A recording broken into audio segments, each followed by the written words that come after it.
The unsurpassed, penetrating and perfect truth is seldom met with, even in 100,000 myriad kalpas. Now we can see and hear it. We can remember and accept it. I vow to make the Buddha's truth one with myself. Homage to the Buddha, homage to the Dharma, homage to the Sangha.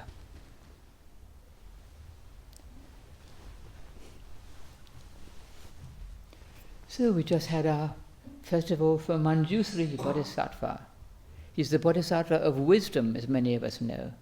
And it's called the chief of the Bodhisattvas. Not that they have a great ranking, but he's considered the preeminent Bodhisattva.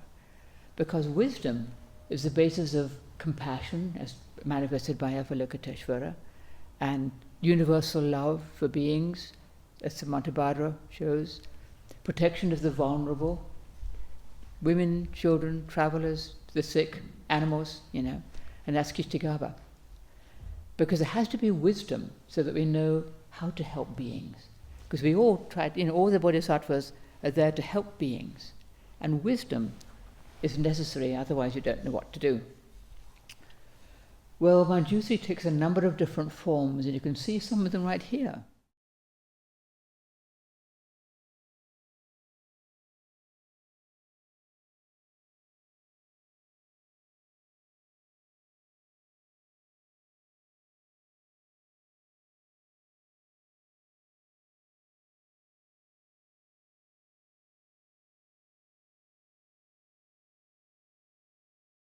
There is on the altar, dressed in his beautiful bodhisattva robes, is holding a lotus which symbolizes training and enlightenment, the practice of wisdom and the flowering of that wisdom. And he often holds a book of the scriptures, the Dharma, which helps us, also wisdom, scripture of great wisdom, And he's usually sitting on his beast. There he is, he's got his beast. Looks more like a lion, but here we go. And I'll come back to the beast after. Then we see him in this form from the Tibetan tradition. The white statue there, beautiful, wielding his sword of wisdom to cut through the fetters of ignorance and delusion. And he's quite dynamic. He seems sort of fierce, But if you look at his face, he's completely gentle and calm and smiling because it's compassion. Cutting through the delusions is it's his face of compassion. There's nothing angry about this cutting through. He's helping us to let go of our ignorance, our delusions, our suffering. He's not sitting on his beast in this form. Excuse me. He's sitting in meditation, which is interesting. Then we have Manjusri in the form of a simple monk with none of his beautiful ornaments, just a simple kesa and a shaven head, looking like some of us. And as many of you know, a few years ago, somebody made a beautiful Manjusri statue for us for the meditation hall, sitting in meditation on his beast of self, just sitting wearing his kesa and his shaven head. And this is the traditional form of Manjusri in our Soto Zen tradition. It's what they have in the meditation hall at Sojiji, the temple where Reverend Master Jiyu trained in Japan. In their meditation hall, they have this similar form, and our statue is based on that form. And it's inspiring, to see this being, simple monk, sitting there with deep compassion and real stillness on his beast of self. And in all of these forms, Manjusri is sitting in meditation. Even when he's wielding his sword, he's sitting there in the meditation posture because he's the Bodhisattva of wisdom and also meditation. They go together because it's through meditation and stillness that we find wisdom. And not just meditation formally, but also in all aspects of our lives, how we sit still with all the things that happen to us, all the things that come our way, and practice wisdom through stillness. Because it's a lot easier to be wise when you're still, or practice wisdom rather. The beast, Manjusri's beast. This is the self of greed, anger, and ignorance. And Manjusri is sitting in meditation on his beast and watching the beast, watching the self. We all have a self. We all have the beast.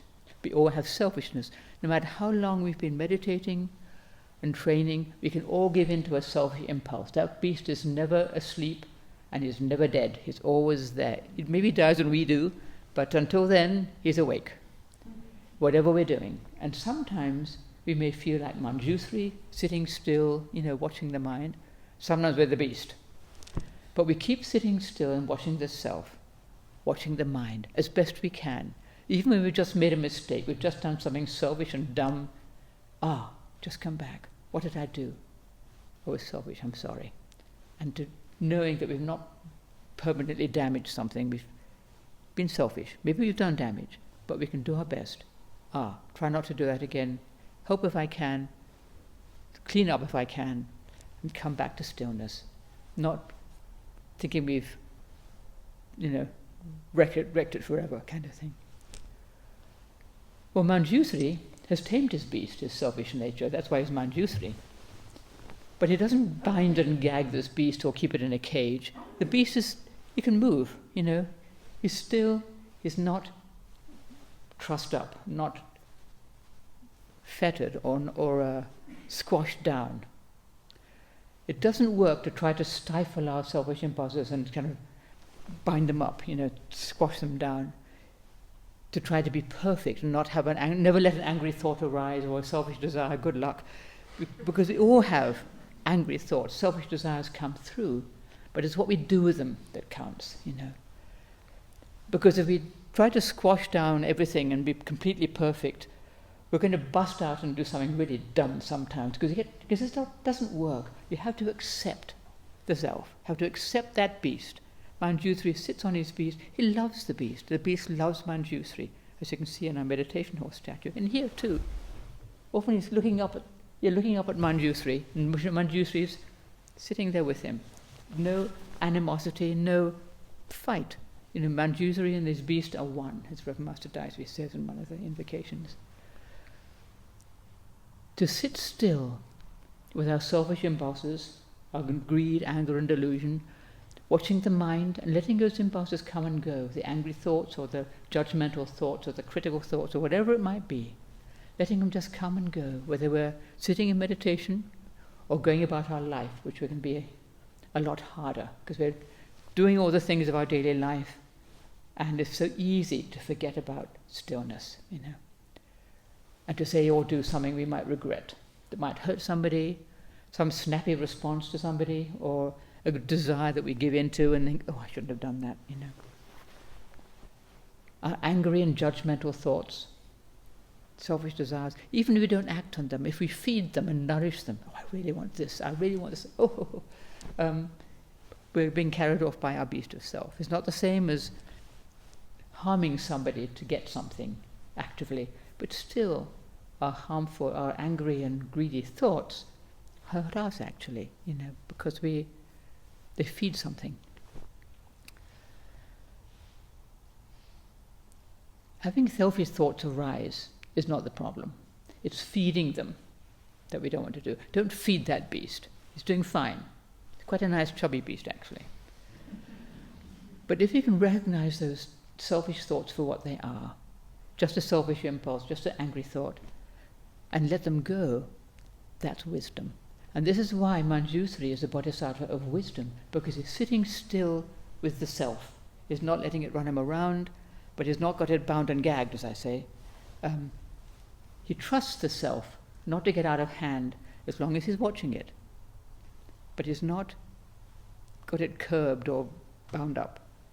He trusts the self to a certain extent. We can trust that if we're still, we can see when an angry thought or a judgmental thought comes out. We can see when the self arises, and we can sit still with it. And that is why we don't bind and gag the self. We trust our Manjusri nature in a sense.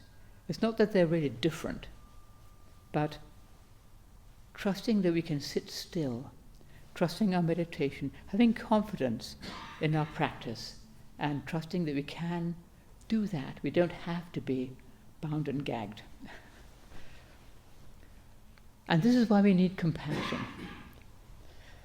Manjusri doesn't wield his sword with anger and judgment. Not like that. Or striking somebody else. Everybody can be selfish, no matter who they are. And our job is to curb our own selfishness, to try not to do harm, not to try to be a perfect, selfless being, or just be a self trying to be a perfect self, and we're still a self, To see through this idea of the self, and this is really hard sometimes. Does the self really exist or not, people ask. Reverend Master Daisy called the self a convenient fiction. I call it a working hypothesis. It's something that, it's convenient in some ways. You've got to feed something, If I don't feed me, who's going to do it? And, this will help us live our life, to stay away from danger, to just live our life and do what we need to do. You need to have a certain self-awareness before you can just function, really. But we don't have to take it so desperately seriously. It's not really my true nature.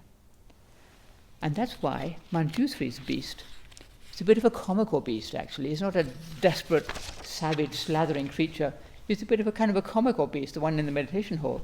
He's got a bit sort of smiley face, and he's looking up at Manjushri with his eyes like this, just ready to run off and do something really dumb.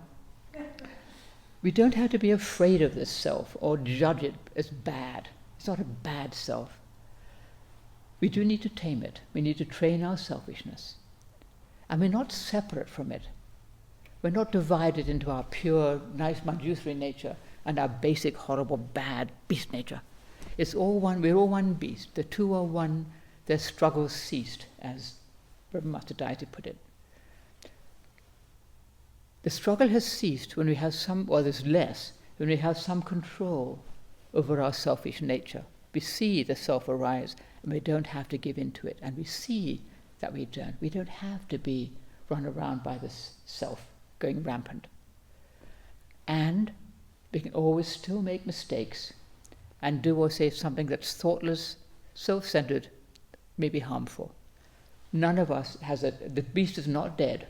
He's well alive, he's wide awake, just waiting for Manjusri to take his eye off him so he can go do something dumb.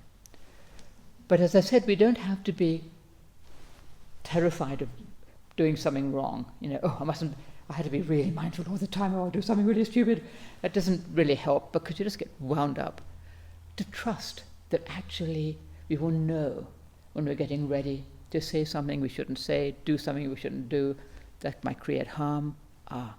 Just come back to stillness, to trust our own true nature, to trust that beast. It is not an evil beast, to trust our Manjusri nature, which is all, as I said, all one being really. It's not like the higher self and the lower self. That doesn't really help. We're all one being. We have Buddha nature. Everybody has Buddha nature. And we all have the beast of self. It's all one thing, really. Well, we can see in our world how much damage unchecked selfishness can cause in all kinds of ways. And we don't have to hate people who do harm. We can see them as simply being ignorant of the way things really are. It's not a happy state, really. And all of us are capable of great selfishness. We can all do really dumb things. We can all do terrible harm if given half a chance. We're not separate from people who do great harm. We don't have to think of them as the bad people and we're the good people. We can all do harm. And that helps us to have compassion for beings who are completely, apparently unaware of the harm they might create, or to just do dreadful things because they want something bigger. We're not separate little selves. None of us is a separate little self, separate from everybody and everything else. We're always saying this. That have to be protected and given everything they want. We don't have to indulge that self, that beast, too much. Don't have to give them cakes all the time. But we don't have to beat them either. But there's the thinking that I have to have what I want. I have to be safe, I have to be happy, I have to be comfortable, I have to have everything I like. It's that self-partiality that causes a great deal of the trouble and suffering in this world. Yes, we're all prone to old age, sickness and death, and things like that. Hurricanes, typhoons, all sorts of stuff. But there's an awful lot of our suffering that is human-caused, by ourselves, by other beings, and we're all pretty much the same. We all have that beast. And our job is to train our beast. So Manjusri, the Bodhisattva of wisdom. So what is wisdom actually? Well, it's not the same as being wise. There's different kinds of wisdom. There's worldly wisdom. If I do this, that will probably happen, Common sense, not as common as you might think, as Reverend Master used to say. Worldly wisdom, it's actually very valuable to know how things work. If I say this to somebody, they're liable to be unhappy. Or if I do that, that might not work. But there's also the deeper wisdom, the wisdom of the heart that Manjusri really represents. And it's not something we actually possess. We don't have that kind of wisdom. It's something we have access to, something we can open up to and work and use or act on. And sometimes we act with wisdom and sometimes we don't. Sometimes you can be a Buddha one moment and an idiot the next. It's not something it's not forever set in stone. So we always keep an eye on our beast. Wisdom is something we practice. It's not just something you either have or don't have. We practice it. It's not like something, better people than me have wisdom, but I don't have any. That doesn't good enough. No, we can practice wisdom. Like we practice gratitude or compassion. It's a practice. It's something we can do. Even when we don't feel we have very much wisdom at all, we can always rise to the occasion, or usually we can rise to the occasion and think, that's not a good thing to do. I'd like to do it, but no, not a good idea. I won't do it. We all do that. All the time actually we're doing that. Not doing the dumb thing. And people don't notice we're not doing the dumb thing because we're not doing it. Or we may not even notice. It might just be a little thought passes through our mind and we don't catch on to it. That's wisdom actually, because we're not creating some kind of wake of suffering. Just doing what's best, doing what's right, not being selfish. You don't even notice it. We often don't even notice it, but just trying to do what's good, to just keep to the precepts and keep that beast restrained. Even if we feel we're not very wise, we just practice wisdom as best we can. Don't think it's something we don't have, and one day we will have it when we're really good. It's something we all have access to. Just practice it and have confidence that we can do that, and that we do that actually a lot. So how do we practice Manjusri's wisdom? Well, as I said, it's not something you either have or you don't have. It's something we open up to, that we can practice. We sit still and consider what's best to do here, what needs to be done, and seeing where our self-partiality can skew our vision. Oh, I'm sure it's really good to do this thing. Wait a minute. Maybe it's just what I want. Maybe it's not such a great idea. Maybe I should just wait, sit still, wait, take a breath before we leap into something, and consider what's best to do here, and how can I help?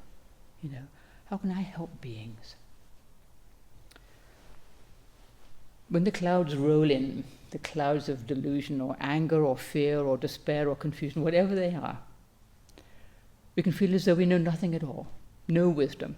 We're just in the dark, And this is a time to root ourselves in faith that it is something that we can sit still within, the refuge of Buddha, Dharma and Sangha. To sit patiently, sit still and trust that wisdom is there, that the clouds will clear. There's a bright heart underneath the clouds.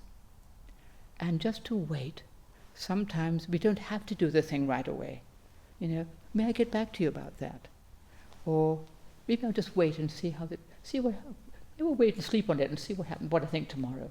It's surprising how much clears away when we just give ourselves a little bit of time. It's not rocket science, it's just taking a breath, because wisdom is there and we have access to it if we open up to it. And sometimes all we can do is just give it our best shot. And we make a mistake, and yet, if we can just say, I'm sorry, and learn from that, then we learn wisdom. Well, at the moment, things in our world look pretty dark and confusing, and people are afraid and worried. Many people are afraid and worried. What's going to happen, And what can we do? Well, we can sit still in faith. Nothing lasts forever. Everything changes all the time. And to sit still with compassion and to have the long view. As Reverend Master Ji used to say, sometimes the sanity level in the world goes down, then it comes back up. Just to sit still, not to go into a panic, and just trust that things will right themselves eventually, And not to make judgments about people. People have fundamental goodness. Everybody does. And sometimes they act on that and sometimes they don't. But everybody has that fundamental goodness within them. Everybody can change. Everybody can act from kindness and sympathy, benevolence. And people do it all the time. We just don't see it. All the time. People are helping each other, doing good, taking care of the sick, taking care of people who need help. All the time it happens. And sometimes the beast of self is rampaging and sometimes it's just quiet, like with us. As somebody said, if you're afraid and worried, help somebody.